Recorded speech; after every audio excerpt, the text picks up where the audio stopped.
Tüdőlevesnek hívják, a disznónak a nyelve, a tüdeje és a szíve van benne megfőzve. Új. A Due Media táborában javarészt városi gyerekek érkeztek, ezért őket kérdeztük, hogy a vidéki gyerekektől összegyűjtött szavakat ismerik-e. Tartsatok velünk!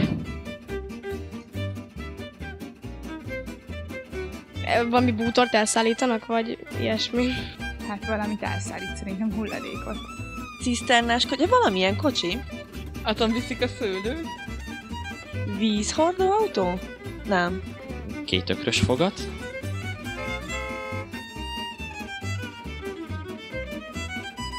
Én szoktam használni erre, hogyha valami finom, de nem hinném, hogy ezt jelenti. Finom. Valami mezőgazdasági dolog lesz. Esetleg sarló lehet talán? Valaki fingolt. Ja!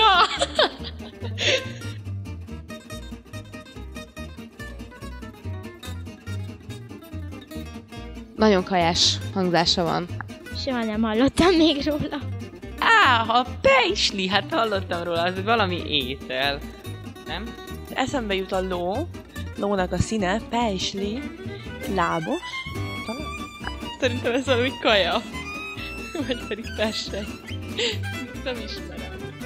Az egy étel, na a pejsli biztosan tésztás étel. Spanót. Nem tésztás étel, zöldséges étel. Valami köze lesz így a pejvához, vagy valami ilyesmi. Talán esetleg.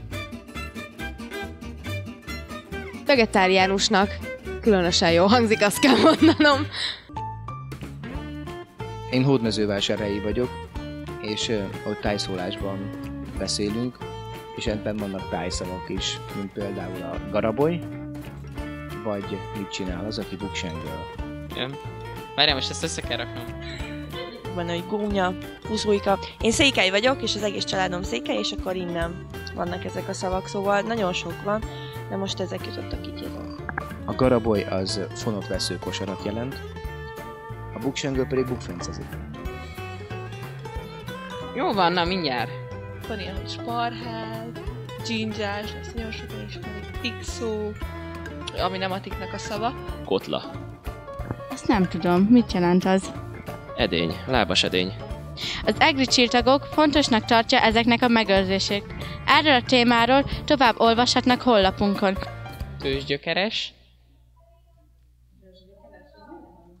Hát akkor